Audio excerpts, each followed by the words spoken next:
Bonjour chers abonnés. La sarabande sur le nom d'Éric Satie d'André Jolivet a été composée entre 1925 et 1930.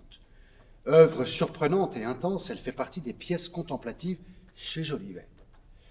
Contemplative car lorsque vous entendez le début,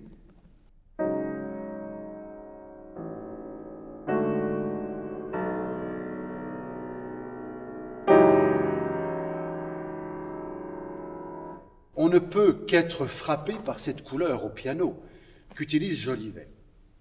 Je vous rappelle que la sarabande est une danse lente. Je vous en joue un autre passage.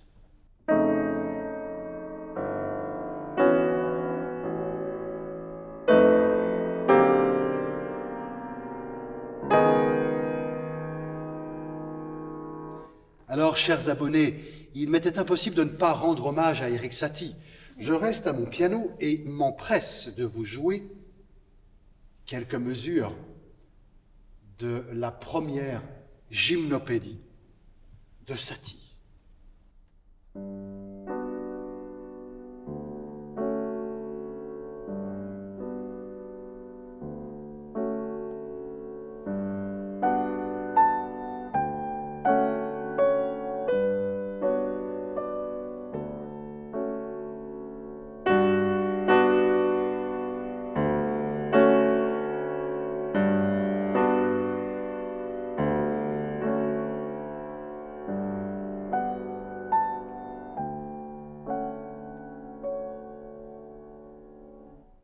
Génial aussi cette musique. Revenons à Jolivet. Cette sarabande comprend 3 parties. Vous avez entendu la première. Je poursuis par un autre extrait, toujours de la première partie, où André Jolivet utilise en notes de musique quelques lettres de l'alphabet pour écrire le nom d'Éric Satie sur la partition.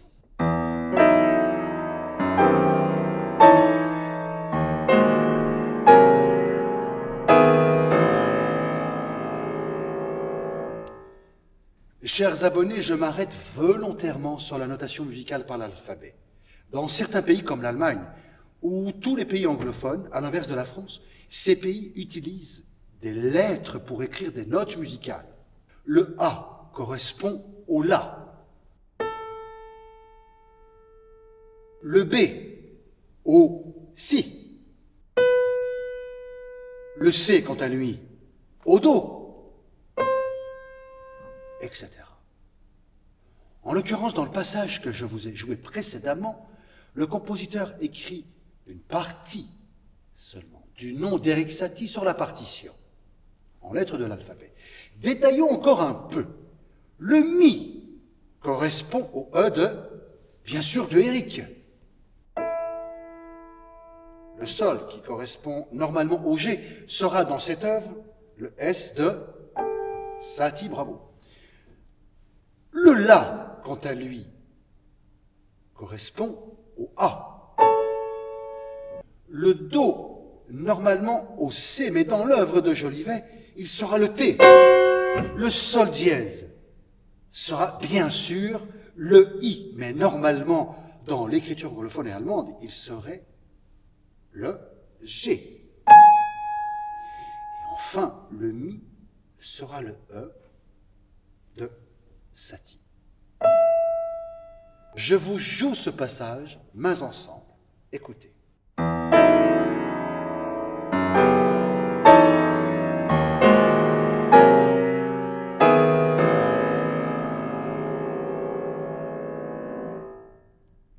Venons-en maintenant à la deuxième partie qui reflète un caractère d'improvisation. On dirait presque que Jolivet se promène.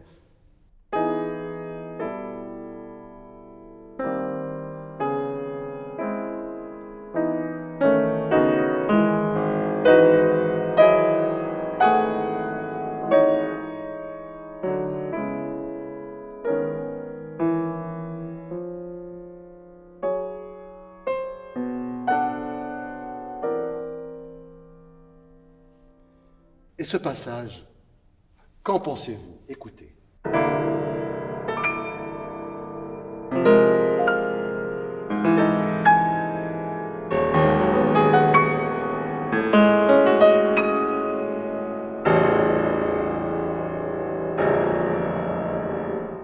génial. Avez-vous entendu ces longs arpèges aux deux mains? C'est vraiment, vraiment magnifique. Je vous rejoue un autre passage.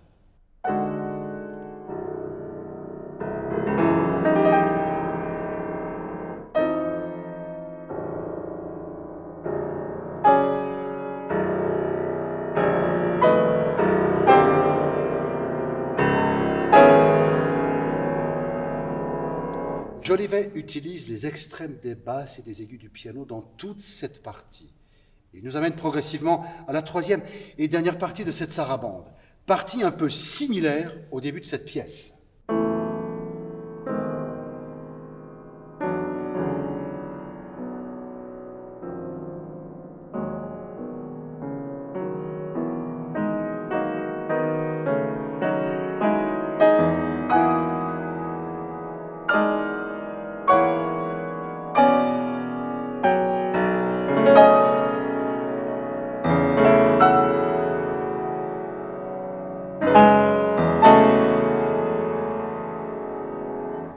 Nous terminerons par ces octaves à la main gauche, mettant fin à ce rêve peint en musique par Jolivet. Les dernières notes seront des mi à la main gauche. Mi qui correspond au, souvenez-vous, au E de Erik Satie. Franchement, quel bel hommage à Erik Satie, autre grand compositeur français que lui rend André Jolivet.